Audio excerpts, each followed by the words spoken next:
یہ کہنے کا مقصد ہے کہ جب سے ہم نے ڈی ڈی سی الیکشن میں پارٹیسپیٹ کرنے کا فیصلہ کیا، تب سے جو پہلے یہاں جموں کشمیر میں پچھلے 1-1.5 سال سے جو زیادتیاں ہو رہی تھی، ریپریشن ہو رہا تھا، اس کو اور بھی زیادہ بڑھایا گیا، اس کی ایک ڈگری اور اس کو اوپر لیا گیا۔ آپ کو میں نے پہلے بھی کہا ہے کہ جیسے ہمارے جو کینڈیڈیٹس ہیں، جو پی ایچ ڈی کے کینڈیڈیٹس ہیں، ان کو باہر نہیں جانے دیتے ہیں، ان کو کہیں بند رکھا ہوا ہے، جو گھروں میں ان کو کیمپین کے لیے جانے نہیں دیتے۔ مجھے سمجھ نہیں آتا ہے کہ یہ کیسا الیکشن ہے جس میں آپ کینڈیڈیٹ کو ہی کنویسنگ کے لیے جانے نہیں دے رہے ہو، تو وہ کیسے لڑے گا، وہ کیا کرے گا؟ پوری جمہوریت کا انہوں نے مذاق بنا رکھا ہے۔ پورے ملک میں جو ہے اس وقت ایک اندھا قانون چل رہا ہے۔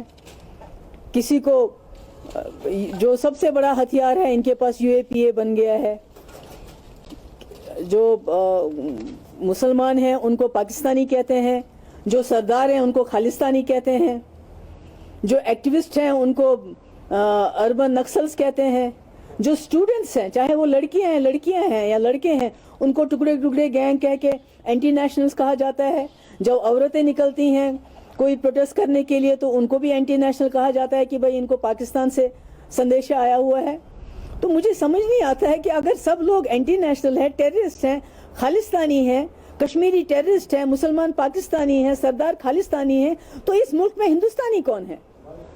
صرف بی جے پی، جو جب سے انہوں نے سرکار سنبھالی ہے اس ملک کے ٹکڑے کرنے کے بغیر کچھ بھی نہیں کر رہے ہیں۔ They are dividing this country like اینی تھنگ، ایک دوسرے کے ساتھ لڑا رہے ہیں۔ کبھی لو جہاد ہوتا ہے، کبھی اربن نکسلز ہوتا ہے، کبھی ابھی ایک 80 سال کے آدمی کو بند رکھا ہے، اس کو ایک سپر اور سٹرا نہیں دے رہے ہیں۔ اور عجیب بات ہے کہ اتنا خطرناک بن گئے جس کے خلاف کوئی بھی ثبوت نہیں ہے اس کو یو اے پی اے میں بند کر دو، دیر از نو بیل اونلی جیل۔ تو یہ کیسے چلے گا؟ ابھی اسی کو ہم سہ رہے تھے تو اوپر سے روشنی کیا ہے؟ روشنی واز اے اسکیم، پر اس کو اسکیم بنا دیا۔ جو اصلی ان کا اسکیم ہے، جو الیکٹورل بانڈز کا ان کا اسکیم ہے، اس کو کھولے نا۔ اس میں تو سپریم کورٹ پچھلے 1.5 سال سے ہیئرنگ نہیں دے رہا ہے۔ روشنی میں اب تو اگر بڑے لوگ ہیں، اگر امیر لوگ ہیں، اگر انہوں نے کوئی غلط کیا ہے، پہلے تو مجھے لگتا ہے سب نے روشنی اسکیم جو ایک لا پاس ہوا تھا نیشنل کانفرنس کے ٹائم میں، جس کو آزاد صاحب کے ٹائم میں امپلیمنٹ کیا گیا، اٹ واز اے لا، ہماری اسمبلی نے وہ قانون بنایا تھا۔ اور اگر اس لا کے تحت کسی نے اپنی زمین جو ہے لیگلائز کی تو اسکیم کہاں سے ہو گیا؟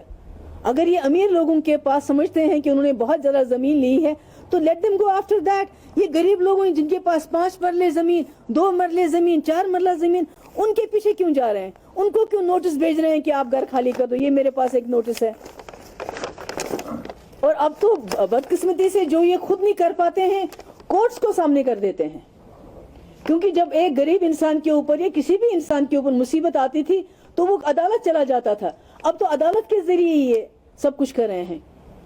اور انفارچونیٹلی جتنے بھی ہمارے انسٹیٹیوشنز ہیں جن کو یہاں جمہوریت کو بچانا چاہیے تھا، ڈیموکریسی کو بچانا چاہیے تھا، ہمارے رائٹس کو بچانا چاہیے تھا، وہ کانسٹیٹیوشن کی قسم تو کھاتے ہیں، but they are implementing BJP's agenda in total. They are in the forefront of attempting, implementing BJP's agenda.